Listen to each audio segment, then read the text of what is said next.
আসসালামু আলাইকুম। কেমন আছেন সবাই? আশা করি ভালো আছেন। এক্সেল মাহমুদে মাইক্রোসফট এক্সেল নিয়ে আরও একটি ভিডিওতে আপনাকে স্বাগতম। আজকে আমি দেখাবো আপনার বয়স কিভাবে বের করতে হয় মাইক্রোসফট এক্সেল দিয়ে। আমরা অনেক সময় বিভিন্ন সার্কুলারে যে ডেটটা থাকে সেই ডেট অনুযায়ী আমাদের জন্ম তারিখ থেকে বয়স বের করতে খাতা কলম নিয়ে অনেক সময় আমরা বসে যাই। কিন্তু আপনি কখনো কি ভেবে দেখেছেন যখন 1000 এমপ্লয়ির অবসরের তারিখ বের করতে হলে কিভাবে বের করতে হয়? এভাবে কি প্রত্যেকটা মানুষের আলাদা আলাদা খাতা কলম নিয়ে বের করা সম্ভব? অসম্ভব। মাইক্রোসফট এক্সেল দিয়ে আপনি খুব সহজে মাত্র কয়েক সেকেন্ডের মধ্যে আপনি হাজার হাজার এমপ্লয়ির অবসরের ডেট, তার বয়স, দিন, মাস হিসাবে আপনি কিন্তু বের করতে পারবেন।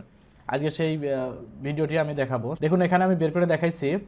এটা ডেট অফ বার্থ থেকে তার যে আবেদন করবে চাকরি সার্কুলারের বা যে কোনো একটা ইনডেট, এটা বা চাকরির পত্রিকায় যেটা লেখা থাকে তার এত তারিখ পর্যন্ত 28 বছর বা 29 বছর হতে হবে, এই ডেটটা কিভাবে বের করতে হয়। দেখুন, এখানে দুটা ডেট আছে, একটা হচ্ছে শুরু ডেট বা জন্মদিন, এবং এখানে সার্কুলার ওয়াইজ ডেট বা এত তারিখ পর্যন্ত তার বয়স 29 বছর বা 30 বছর হতে হবে, এরকম একটা শর্ত দেওয়া থাকে। আমি তাহলে ফর্মুলাটা মুছে দিয়ে এখানে শুরু করি। এজন্য আমাকে যে ফর্মুলাটা ইউজ করতে হবে সেটা হচ্ছে ডেটেড ইফ। এটা আপনি এক্সেলের কোনো ফর্মুলার মধ্যে পাবেন না, কিন্তু এখানে আপনাকে ম্যানুয়ালি টাইপ করে দিতে হবে ডেটেড ইফ। আর এইখানে যে শর্টকাটটা দেওয়া আছে এই শর্টকাটটা হেল্পার হিসাবে আমরা ব্যবহার করব, বা এই শর্টকাট ওয়াইজ আমি ফর্মুলাগুলো দিব। যেমন এখানে যদি আমি বছর বের করতে যাই তাহলে ওয়াইকে আমাদের শর্ট ফর্ম বা হেল্পার নিতে হবে। এবার যদি আমি মান্থ বের করতে চাই বা মাস বের করতে চাই তাহলে ওয়াই এম ব্যবহার করতে হবে, এবং যদি আমি ডেট ব্যবহার করতে চাই তাহলে এখানে এমডি ইউজ করতে হবে। এখানে দেখুন যে ওয়াই হচ্ছে বছরের, ইয়ারের ওয়াই, এবং এখানে ওয়াই এম ইয়ার এবং মান্থ, এবং এখানে এমডি মান্থ এবং ডেট। তাহলে এখানে প্রথমে আমি শুরু করি ডেটেড ইফ। দেখুন, ডেট পর্যন্ত আসবে, কিন্তু আপনি যদি ডেটেড ইফ দেন তাহলে এই ফর্মুলাটা আপনার এখানে শো করবে না। সো এখানে কিন্তু এক্সেলের বাইরে ফর্মুলাটা, তারপরেও ফর্মুলাটা কাজ করবে।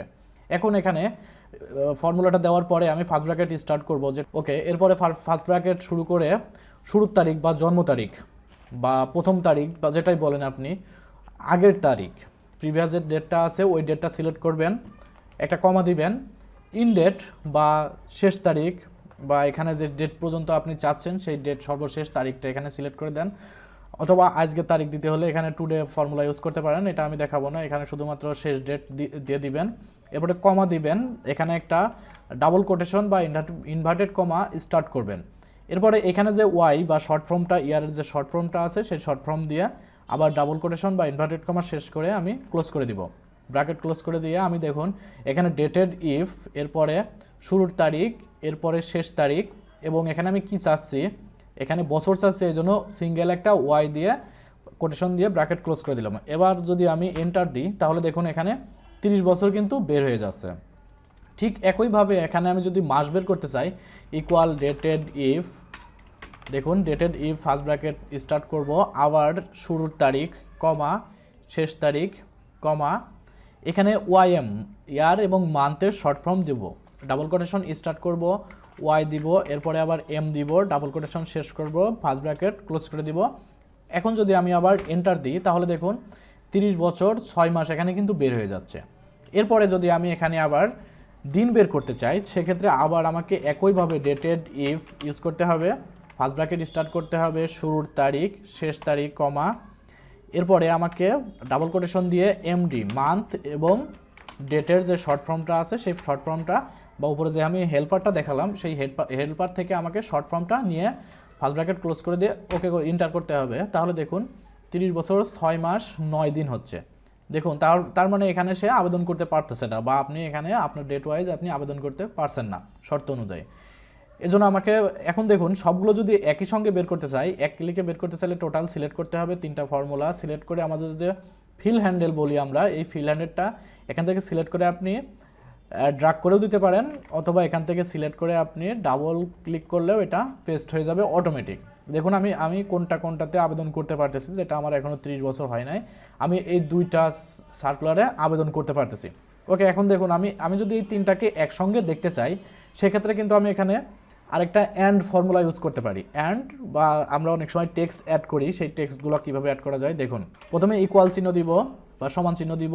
এরপরে প্রথমে একটা আমাকে প্রথমে দেখিয়ে দিতে হবে 30 বা বছরটা দেখিয়ে দিতে হবে। এরপরে একটা অ্যান্ড ইউজ করব কিবোর্ড থেকে, শিফট 7 দিলেই আপনার অ্যান্ড ইউজ হয়ে যাবে। এরপরে আমি ডাবল কোটেশন দিব, লিখে দিব ফুল ইয়ার, আবার কোটেশন শেষ করব। এখানে একটা স্পেস অথবা আপনি কমা দিতে পারেন, কমা দিয়ে স্পেস দিতে পারেন, কারণ আমার যখন বলবে যে 30 বছর 6 মাস, একটা স্পেস দিলে প্রতি লেখাটা আলাদা হয়ে যাবে। ওকে, এরপরে আবার ডাবল কোটেশন শেষ করে আবার অ্যান্ড দিব, এরপরে সিলেক্ট করে দিব মাস, এরপরে আবার অ্যান্ড দিব, আবার ডাবল কোটেশন বা ডাবল ইনভার্টেড কমা দিব, আবার এখানে লিখে দিব মান্থ। এটা আমি ম্যানুয়ালি টাইপ করে দিচ্ছি, আপনারা চাইলে এখান থেকে হেল্প নিতে পারেন বা হেল্পার হিসেবে ইউজ করে দিতে পারেন।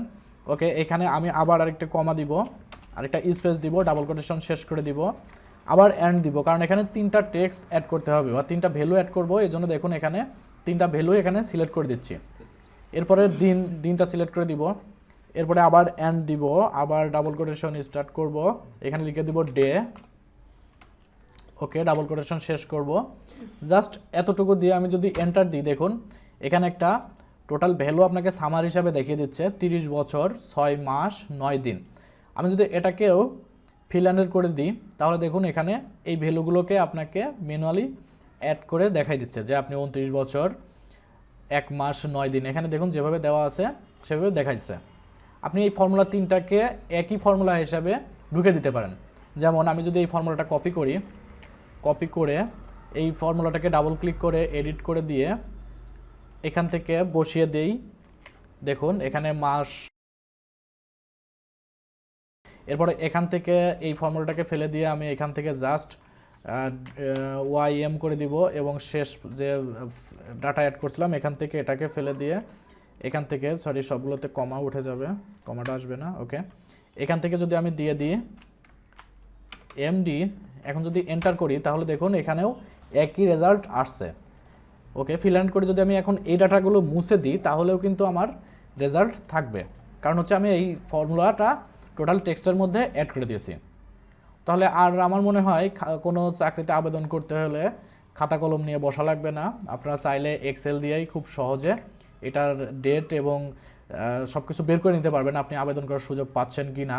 খাতা কলম নিলে অনেক সময় আমরা ছোট বড় হিসাব করি, মাস বড় না দিন বড় হয়ে গেল, এভাবে আসলে হিসাব করি। এটা করা লাগবে না, আপনি এক্সেলে এভাবে করলে আপনার যদি লাখ লাখ এমপ্লয়ি থাকে আপনি সিঙ্গেল ক্লিকেই আপনি এই ফর্মুলাটা ব্যবহার করে তার টোটাল মাস দিন বছর এগুলো কিন্তু বের করে নিতে পারবেন। আমার এক বড় ভাই এখানে নক করছিল যে আমি কিভাবে আমার অবসরের দিনটা বের করতে পারি বা আমার কতদিন চাকরির বয়স হলো এবং আমি আর কতদিন চাকরি করতে পারি সেটা কিন্তু এখান থেকে আপনি ধরে নিতে পারবেন বা এই হিসাবে কিন্তু আপনি বের করে নিতে পারবেন। তো ঠিক আছে, তা যদি আপনার ভিডিওটি যদি আপনার ভালো লেগে থাকে বা ফর্মুলাটা আপনার সহজ মনে হয় তাহলে অবশ্যই মনে করি আপনি চ্যানেলটি সাবস্ক্রাইব করবেন। আর যদি আপনি আমার পরবর্তী সকল ভিডিও পেতে চান অবশ্যই বেল বাটনটি প্রেস করে দিতে হবে। আপনি যদি ফেসবুকে নোটিফিকেশন পেতে চান অবশ্যই এক্সেল মাহমুদের অফিসিয়াল গ্রুপে জয়েন হতে হবে। পরবর্তী ভিডিওতে দেখাবো কিভাবে আপনার অবসরের তারিখটা বের করতে পারেন। যেমন আপনার যদি সরকারি চাকরির বয়স যদি 59 থাকে সেক্ষেত্রে আপনার জন্ম তারিখের সঙ্গে কিভাবে আপনি এই 59 বছর যোগ করে আপনি ইনডেড বা অবসরের তারিখটা বের করে নিতে পারবেন। তো সে পর্যন্ত সবাই ভালো থাকবেন। আল্লাহ হাফেজ।